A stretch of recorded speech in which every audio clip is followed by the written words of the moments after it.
Loyalty news ಚಾನೆಲ್ಗೆ ಸ್ವಾಗತ.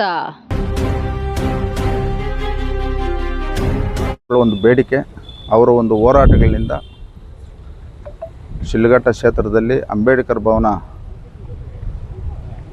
ಇವತ್ತು ನಿರ್ಮಾಣ ಆಗ್ತಕ್ಕಂಥ ಒಂದು ಸಮಯದಲ್ಲಿ ಇವತ್ತು ನಮ್ಮ ಕ್ಷೇತ್ರದವರು ನಮ್ಮ KH ಮುನಿಯಪ್ಪಣ್ಣವರು ಇವತ್ತು ಸಮಾಜ ಕಲ್ಯಾಣ ಇಲಾಖೆ ಸಚಿವರಾಗಿದ್ದಾರೆ.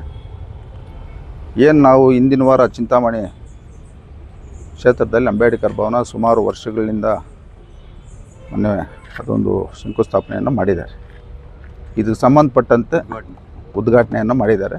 ಇದಕ್ಕೆ ಸಂಬಂಧಪಟ್ಟಂತೆ ನಾವು ಸಚಿವರ ಗಮನಕ್ಕೆ ತಂದು ಇವತ್ತು ಶಿಡ್ಲಘಟ್ಟ ವಿಧಾನಸಭಾ ಕ್ಷೇತ್ರದಲ್ಲಿ ಸಮಾಜ ಕಲ್ಯಾಣ ಇಲಾಖೆ ಸಚಿವರು ಕ್ಷೇತ್ರದಲ್ಲಿ ಇವತ್ತು ಅಂಬೇಡ್ಕರ್ ಭವನ ಏನು ದಿನಾಂಕ ನಾಳೆ 28ನೇ ತಾರೀಕು ಇವತ್ತು ನಮ್ಮ ಕ್ಷೇತ್ರದವರು ಸಮಾಜ ಕಲ್ಯಾಣ ಇಲಾಖೆ ಸಚಿವರಾಗಿರೋದ್ರಿಂದ ಅವರ ಒಂದು ಅವಧಿಯಲ್ಲಿ ಈ ಒಂದು ಕಟ್ಟಡ ಉದ್ಘಾಟನೆ ಮಾಡಬೇಕಂತ ಒಂದು ಸಂಕಲ್ಪವನ್ನು ನಾವು ಮಾಡಿದ್ದೀರಿ.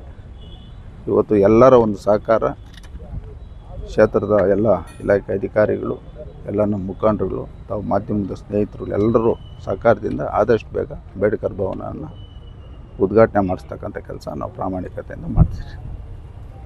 ಈ ಒಂದು ಅಂಬೇಡ್ಕರ್ ಭವನ ಅನ್ನೋಂಥದ್ದನ್ನ ಈಗ ನಾವಿದು ಅಂಬೇಡ್ಕರ್ ಅಧ್ಯಯನ ಕೇಂದ್ರ ಅಂತ ಮಾಡ್ಬೇಕಂತ ಹೊರಟಿದ್ದೀರಿ. ಅಂದರೆ ಅಪ್ಗ್ರೇಡ್ ಮಾಡ್ಬೇಕಂತ. ಅಂಬೇಡ್ಕರ್ ಅಧ್ಯಯನ ಕೇಂದ್ರ.